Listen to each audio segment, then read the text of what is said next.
السلام علیکم دوستو، خوش آمدید آپ کے اپنے چینل مین انفو پوائنٹ پر، جہاں آپ کو ملتی ہے ہر اہم سرکاری اسکیم، ویزا معلومات اور روزگار کے مواقع کی مکمل تفصیل، وہ بھی سچائی کے ساتھ اور بغیر کسی لفاظی کے۔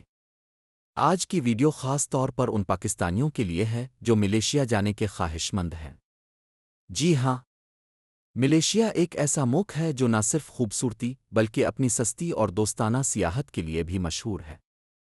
اگر آپ بھی کم بجٹ میں کسی غیر ملکی ملک کی سیر کرنا چاہتے ہیں تو ملیشیا آپ کے لیے بہترین انتخاب ہے۔ اب سوال یہ پیدا ہوتا ہے کہ آخر ملیشیا کا ویزا حاصل کرنا آسان کیسے ہوا؟ تو دوستو، خوشخبری یہ ہے کہ ملیشیا کی حکومت نے پاکستانی شہریوں کے لیے کی سہولت فراہم کر دی ہے۔ یعنی اب آپ کو کسی ایجنٹ کے پاس جانے یا لمبے پروسیس سے گزرنے کی ضرورت نہیں۔ صرف چند آسان مراحل میں آپ گھر بیٹھے اپنا ویزا حاصل کر سکتے ہیں۔ سب سے پہلے اب جائیں اس لنک پر https://maileyes.imi.gov.my/evisa/evisa.jsp۔ یہ ملیشیا کی سرکاری ویب سائٹ ہے جہاں سے آپ اپنا خود اپلائی کر سکتے ہیں۔ ویب سائٹ پر جا کر آپ کو ایک اکاؤنٹ بنانا ہوگا۔ اکاؤنٹ بناتے وقت درست معلومات کا استعمال کریں تاکہ بعد میں کوئی مسئلہ نہ ہو۔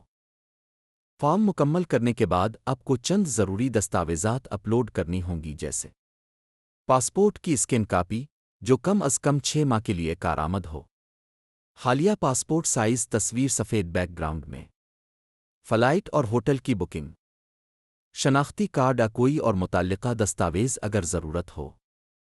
اس کے بعد آپ کو آن لائن فیس جمع کروانی ہوگی جو کہ تقریباً 20 سے 30 امریکی ڈالر کے درمیان ہے، یعنی پاکستانی روپے میں تقریباً 6,000 سے 9,000 روپے۔ فیس ادا کرنے کے بعد آپ کا درخواست فارم پروسیس میں چلا جائے گا اور عام طور پر 48 گھنٹوں سے 5 دن کے اندر ویزا آپ کی ای میل پر جاری کر دیا جاتا ہے۔ ویزا حاصل ہونے کے بعد آپ ملیشیا میں 15 یا 30 دن تک سیاحت کر سکتے ہیں، جو کہ ویزے کی نوعیت پر منحصر ہوتا ہے۔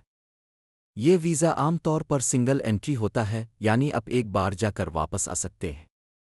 اگر آپ کو دوبارہ جانا ہو تو دوبارہ اپلائی کرنا ہوگا۔ اب بات کرتے ہیں چند اہم باتوں کی جو اکثر لوگ نظر انداز کر دیتے ہیں۔ تمام اپلوڈ کی گئی فائلیں صاف اور واضح ہونی چاہیے۔ ملیشیا کی امیگریشن پالیسی وقتاً فوقتاً تبدیل ہوتی ہے، اس لیے تازہ ترین معلومات لازمی چیک کریں۔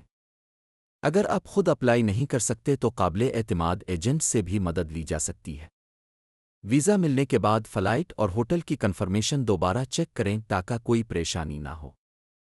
اگر آپ چاہیں تو یہ ویب سائٹس بھی استعمال کر سکتے ہیں جہاں ایجنٹس آپ کے لیے پروسیس مکمل کرتے ہیں۔ https://revel.pk/vis/mail https://ke.com/pakistan/mala-visa-information۔ ملیشیا جا کر اپنا صرف جدید شہر کوالالمپور بلکہ جزیرے جانگلات، تاریخی مساجد، شاپنگ مالز اور مختلف قوموں کے کھانے سے لطف اندوز ہو سکتے ہیں۔ اگر آپ کو یہ معلومات پسند آئیں اور آپ مستقبل میں بھی اسی طرح کی ویڈیوز دیکھنا چاہتے ہیں تو چینل مین انفو پوائنٹ کو ابھی سبسکرائب کریں، ویڈیو کو لائک کریں اور بیل آئیکن لازمی دبائیں تاکہ کوئی بھی اپڈیٹ آپ سے چھوٹ نہ جائے۔ اللہ آپ کا حافظ ہو اور آپ کا ہر سفر آسان ہو، آمین۔